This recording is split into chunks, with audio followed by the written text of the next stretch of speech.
Le match dans le match prend l'air pur. De la montagne, notre invité du jour est skieur alpin, porte-drapeau de la délégation monégasque à Pékin il y a près de 2 ans. Arnaud Alessandria nous fait le plaisir d'être sur ce plateau. Bonsoir Arnaud et merci. Merci à vous de m'avoir invité. Arnaud, avant de revenir sur votre carrière plus en détail, on va parler de ce début de saison. Vous étiez notamment à Zermatt-Cervinia au début du mois pour la Coupe du Monde. Les épreuves ont finalement été annulées en raison des conditions météo. Comment on gère ça ? On le gère plus ou moins bien, ça dépend des personnes. Après, on a quand même souvent, nous, dans notre sport, les aléas climatiques, qu'on fait un sport de l'extérieur. Donc on est un peu habitué à ce genre de report, d'annulation. On essaie de rester le plus calme possible et de garder le plus de jus possible au cas où la course ait lieu. Vous avez pris part à des courses FIS cette semaine en Suisse, à Zinal. Comment elles se sont passées, ces épreuves ? Ça s'est pas très bien passé. C'était un peu compliqué. Là, j'ai pas pris de départ depuis février dernier, depuis ma blessure au championnat du monde. Donc un peu compliqué de retrouver le rythme. Donc on va essayer de reprendre un peu de la confiance pour bien attaquer ce début de saison. Aujourd'hui, physiquement, vous vous sentez comment ? Physiquement, tout va bien. Donc j'ai complètement récupéré. J'ai pu faire une bonne préparation physique cet été. Non, tous les feux sont ouverts. Qu'est-ce qui manque en fait ? C'est des courses ? C'est les courses, de la confiance, un peu des kilomètres, mais ça va venir avec les départs qui vont arriver. Arnaud, si vous le voulez bien, on va revenir quelques années en arrière. Ça a commencé quand et comment pour vous le ski ? Alors le ski, ça a commencé tout jeune, à l'âge de 2 ans. Donc c'est mon père qui m'a mis sur des skis. Je devais à peine savoir marcher, il m'a mis sur des skis. Donc mon père qui était passionné de ski, qui a fait un peu de compétition plus jeune, mais qui n'est pas allé très loin et qui était moniteur de ski ensuite. Donc il a voulu, dès notre plus jeune âge, à mon frère et moi, nous mettre sur des skis pour qu'on puisse s'amuser sur des skis après. Vous êtes tout de suite amusé sur les skis ? J'ai pas trop de souvenirs à 2 ans. C'est bon. Non, le ski c'est resté vraiment un loisir assez longtemps. Donc on montait tous les week-ends et les vacances scolaires, donc on skiait tout l'hiver. Vous alliez où pour skier ? Principalement sur Oron. Et j'ai découvert en fait le ski de compétition sur une épreuve de flèche, les épreuves organisées par l'ESF. J'avais une dizaine d'années. Et en fait, dans le cursus normal, passage des étoiles, ensuite tu arrives sur les flèches. Et en fait, je fais cette flèche, cette première descente dans les piquets. Et en fait, j'arrive en bas et je vais voir mon père, je lui dis c'est ça que je veux faire, quoi. Vous pratiquiez d'autres sports plus jeunes ? Oui, j'ai fait pas mal de sports. L'avantage à Monaco, c'est qu'on a accès à beaucoup de sports. Donc du foot, comme beaucoup, du tennis, du karaté. J'ai fait du tir à l'arc aussi. Donc ouais, j'ai touché un peu à pas mal de sports. Est-ce qu'il y a d'autres sports qui vous attiraient autant que le ski ? Est-ce qu'à un moment, vous avez fait un choix où le ski est devenu naturel après cette épreuve de Non, flèche c'est devenu assez naturel au final. Au début, ça a été compliqué les premières années de compétition parce que vu que j'ai commencé plus tard que les autres et que tous les jeunes sont des jeunes de station qui font ça depuis tout jeune. Moi, j'ai commencé la compétition assez tard, donc au début, ça a été compliqué. Au final, le progrès s'est fait assez vite. Et non, j'ai jamais eu de question de choisir un sport ou l'autre. C'était vraiment ça qui me plaisait et là où je me faisais plaisir. Plus jeune, vous aviez des modèles, des idoles ? Oui, un en particulier, un Autrichien, Hermann Maier, qui était vraiment à l'époque incroyable, qui gagnait tout dans plusieurs disciplines. Ouais, c'était vraiment mon idole plus jeune. Et en descente, super G, géant, ouais. Et même combiné également. Quand vous êtes sur les skis, qu'est-ce que vous ressentez ? Du plaisir. Du plaisir, c'est vraiment mon moteur, le plaisir. J'essaye d'en trouver chaque fois que je mets les skis. Après, j'ai quand même un métier qui est exceptionnel. Il y en a qui sont à l'usine, moi je suis dans les montagnes. Alors c'est pas tous les jours facile, mais on est dans un cadre qui est quand même exceptionnel. Et ça demande des sacrifices, mais c'est un plaisir tous les jours de monter sur la neige. C'est facile de skier lorsque l'on vit à Monaco ? Alors non, pas vraiment, malgré qu'on ait des très belles stations dans les Alpes du Sud. Moi j'ai dû m'expatrier au final quand je rentrais en sport-études au lycée. Donc je suis monté en Savoie et depuis je suis là-haut quasiment à temps plein. Avec qui est-ce que vous vous entraînez tout au long de l'année ? Alors du coup, moi je m'entraîne avec l'équipe de France. Donc il y a un partenariat entre la Fédération française et la Fédération monégasque. Et je suis complètement intégré au groupe France, que ce soit pour la préparation physique, le suivi médecin, suivi kiné, sur les skis. En fait, je vis complètement, je suis complètement intégré au groupe France. Ce partenariat, il existe depuis longtemps ? Ça fait, je dirais, depuis les Jeux de 2014 ou juste avant, peut-être 2013. Et vous avez des liens particuliers avec certains skieurs français? Oui, j'ai des liens particuliers forcément parce que du coup, le cursus scolaire, je l'ai fait avec eux. En fait, je suis intégré au système français parce que pour le ski, on est à Monaco, c'est compliqué du fait de la non-proximité des grandes stations. Donc oui, c'est des personnes avec qui j'ai été à l'école et ensuite au fur et à mesure dans les groupes fédéraux quand ils y sont rentrés. C'est lequel skieur français ou même d'une autre nationalité avec lequel vous vous entendez le mieux? Alors, il y en a plusieurs, mais là qui me vient, c'est Sam Alphand, le fils de Luc. Donc je suis avec lui dans le groupe et avec qui on est assez proches. Votre première Coupe du Monde, vous la connaissez en 2014 à Wengen, si je ne dis pas de Si vous le dites. bêtises, ce qui a marqué sur le site de la FIS. Quel souvenir vous gardez de vos débuts en Coupe du Monde? Début en Coupe du Monde, c'est le saut dans le grand bain. On se retrouve à la reconnaissance avec des skieurs qu'on idolâtre, qu'on regarde à la télé tous les week-ends. Donc c'est top, c'est incroyable, mais c'est aussi dur de se mettre en tant qu'athlète. Moi, je suis arrivé là-bas, je vois des skieurs que j'admire et que je vois tous les week-ends à la télé. Je suis arrivé là-bas un peu en spectateur et c'était un peu compliqué de se mettre dans la course.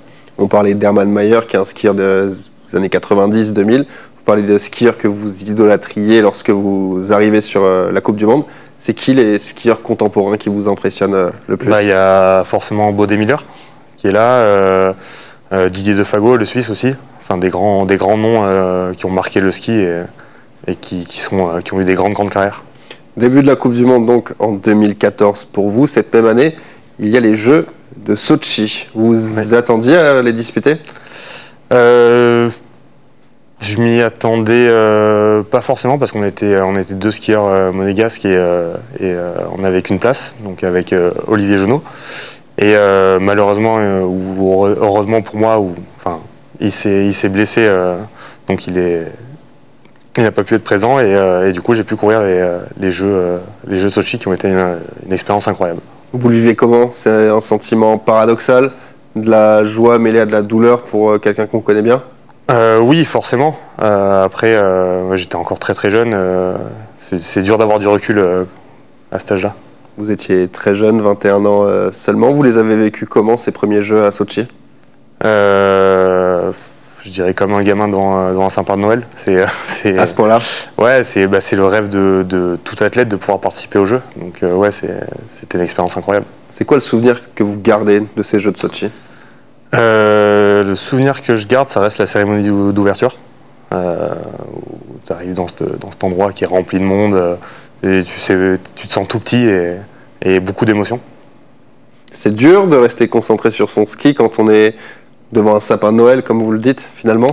Oui, c'est pas facile, mais au final, ça reste de la neige avec une piste de ski, donc ça change pas de n'importe quelle autre course, à part au niveau de la médiatisation, bien sûr. Mais une fois qu'on est sur les skis, ça reste une piste de ski avec des skis aux pieds et des portes à passer. 4 ans plus tard, vous n'êtes pas du voyage à Pyeongchang. C'était une grosse déception pour vous? Oui, c'était une déception de ne pas pouvoir participer. Mais au final, ça m'a permis de faire un gros point sur moi-même et au final, ça m'a servi. Vous l'avez appris comment, cette nouvelle de cette non-participation? Alors, je l'ai appris, c'était, il me semble, une semaine avant le départ, donc c'était prévu que je sois du voyage. Jusqu'à la fin, donc vous vous préparez en vous disant, jusqu'à la fin, je me prépare, je redescends sur Monaco pour la présentation des athlètes avant le départ. Et en fait, il y a un problème de quota. Donc au final, on n'a qu'une seule place pour Monaco. Et au final, je suis convoqué au comité olympique où ils m'annoncent que je ne serai pas du voyage. Donc oui, sur le coup, c'était super dur et ça met un bon coup sur la tête. Mais au final, en prenant un peu de recul, ça m'a permis de finir et de faire une bonne saison malgré la non-participation aux Jeux Olympiques. À ce moment-là, vous dites tout de suite l'objectif, c'est Pékin 2022 ou c'est encore trop loin? Non, pas tout de suite. 4 ans, c'est long. Il peut s'en passer des choses en 4 ans. Non, l'objectif c'était tout de suite de rebondir, de réussir à rebondir par rapport à cette nouvelle qui était assez douloureuse, et d'essayer de rebondir pour justement bien finir cette saison et se relancer comme il fallait. Les Jeux suivants donc sont à Pékin en 2022. Non seulement vous êtes sélectionné, mais en plus vous êtes porte-drapeau. Qu'est-ce que ça représente pour un athlète de brandir le drapeau de son pays dans un stade olympique? Ouais, c'est incroyable, voilà, j'en ai encore des frissons en parlant. C'est juste magique d'être le porte-drapeau de sa nation. Ça arrive à personne, c'est un rêve. Je te parlais de la cérémonie d'ouverture de Sochi où c'était plein d'émotions, mais là j'étais pas là en fait. C'était encore fois 1000 au niveau de l'émotion. Encore comme un gamin, comme à Disneyland finalement? Ah ouais, oui. C'est quoi le souvenir que vous gardez de cette cérémonie? Lorsque vous arrivez dans le stade ou c'est un autre moment? Alors le souvenir que j'ai, c'est avant d'entrer dans le stade, le stress de ne pas me prendre les pieds dans le tapis. Ah oui? Ouais, ah, c'est con, mais ouais, t'es devant un stade, t'es à la télé, il y a des milliers ou des millions de gens qui regardent ça. Tu te dis, faut pas que je merde, quoi. Bon, finalement, ça a été. Non, ça s'est super bien passé. Et à Pékin, vous réalisez une très belle course. Je parle du combiné, une 13e place. C'était inattendu pour vous? Vous aviez quel objectif? L'objectif, c'était d'être dans le top 30. Et je fais une bonne descente.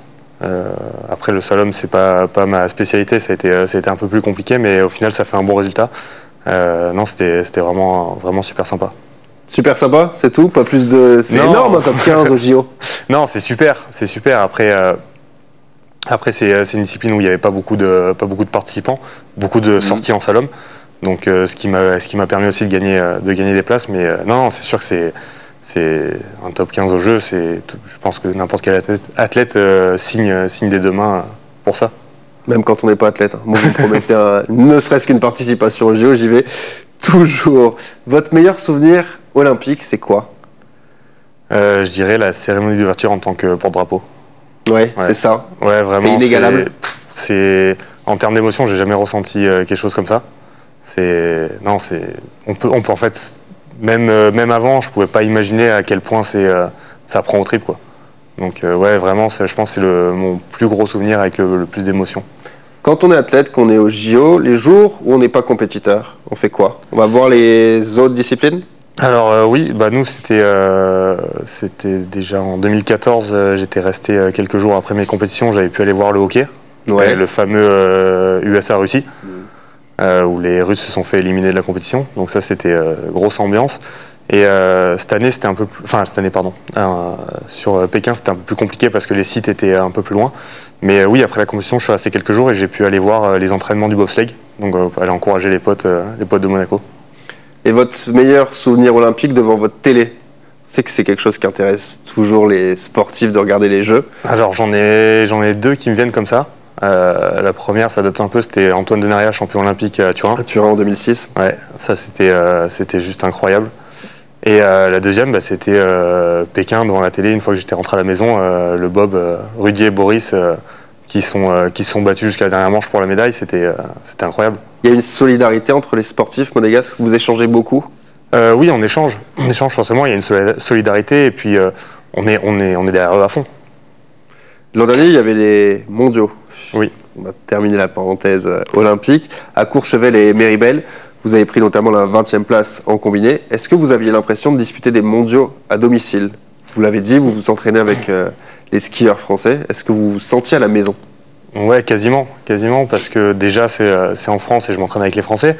Et moi j'habitais, par rapport à l'ère d'arrivée, j'habitais 10 km en dessous. Donc je vivais là-bas, donc oui, quasiment à domicile. L'ambiance des Jeux et des championnats du monde, c'est très différent?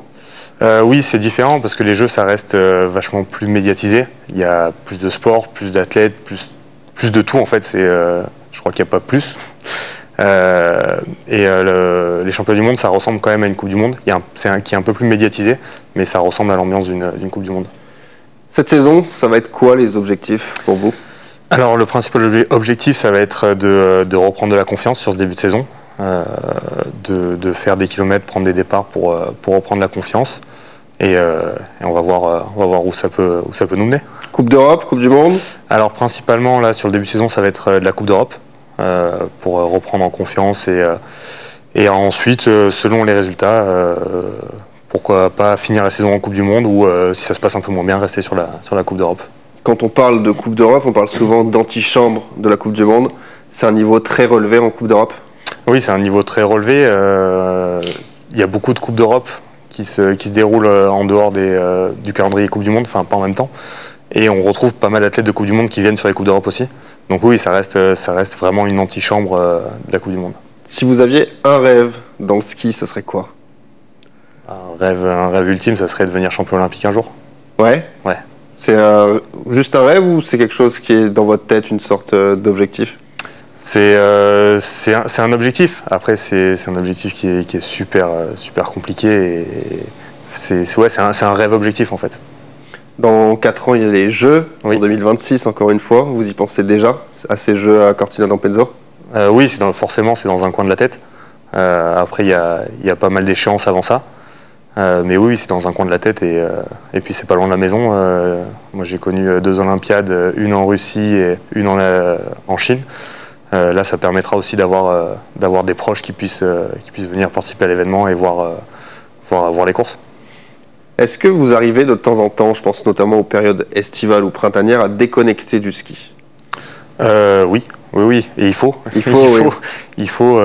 Moi, comme je te disais, je touche à pas mal de sports, pas mal de VTT. Je joue aussi au golf. Là, ça fait 2 ans que je me suis pris d'amour pour le padel. Comme beaucoup de monde. Je suis complètement accro. Donc oui, c'est important de déconnecter et de toucher en fait un peu à d'autres sports. Ça permet de créer d'autres habilités. Donc je pense que c'est pas mal. Quand une saison se termine, que vous franchissez votre dernier sas d'arrivée, vous ne touchez pas les skis pendant combien de temps? En général, je les retouche direct derrière parce que c'est la fin de saison, c'est les belles journées. On va skier en famille, on profite du soleil, des terrasses. Mais au niveau entraînement, on ne reskie pas en général avant le mois de juin. Donc vous skiez encore en mode loisir, entre guillemets? Oui, complètement. C'est important? C'est important, puis ça permet de passer des moments en famille et des belles journées sur les skis en fin de saison. Et votre discipline favorite, c'est quoi? Descente, super G? La descente. Descente? Ouais. Super G, moins? Un peu moins. Après, ça reste une très belle discipline qui est beaucoup basée sur l'instinct, contrairement à la descente où on a des entraînements avant. Mais j'ai un petit faible pour la descente. Vous avez peur quand vous prenez le départ d'une course? Peur, non. Jamais? C'est plus de l'appréhension. De l'appréhension de savoir comment ça va se passer. Parce que forcément, on a un plan en tête par rapport au déroulement de la descente. Mais forcément, ça se passe jamais comme ça. Mais ouais, plus de l'appréhension par rapport à certains passages de piste, comment ça passe, mais de la peur, non. Parce que vous l'avez dit tout à l'heure en début d'interview, vous avez connu de nombreuses blessures. La descente, ça pardonne pas? Non, pas vraiment. Parce que chaque saut, vous faites des sauts pour raconter aux gens, de plus de 30 mètres. Plus de 30, ça arrive même des sauts, je pense à Val Gardena sur le Camel, où il me semble que c'est entre 50 et 60 mètres. Et on arrive à 100, 110, 120 km/h. Donc oui, ça fait des beaux sauts. Et l'erreur ne pardonne pas trop. Des chutes à 120, 110, 120, ça peut vite faire mal. Quand on dit que les skieurs, notamment de vitesse, déconnectent dans le portillon de départ, c'est vrai ou c'est faux? Non, c'est pas totalement vrai. Il faut quand même rester lucide sur ce qu'on fait. Et vous visualisez à chaque fois les pistes. On voit souvent les skieurs répéter les virages. Ouais, on essaie. C'est obligatoire? C'est obligatoire, oui. Après, pas forcément. Enfin, tout le monde le fait différemment. Mais oui, c'est important, après la reconnaissance, avant notre passage, de savoir exactement où on va, de connaître les mouvements de terrain de la piste pour pas justement se faire piéger et qu'il n'y ait pas de chute. Qu'est-ce qu'on peut vous souhaiter, Arnaud, pour les mois, les années à venir? Déjà la santé, c'est le plus important. Et le reste, ça suivra. Merci beaucoup d'avoir été notre invité. On vous suivra de très près avec SaMatch. Vous êtes le bienvenu quand vous le voulez. Plein de bonnes choses pour cette saison 2023-2024. C'en est terminé du match dans le match. Tout de suite, la météo avec TV Monaco. Salut.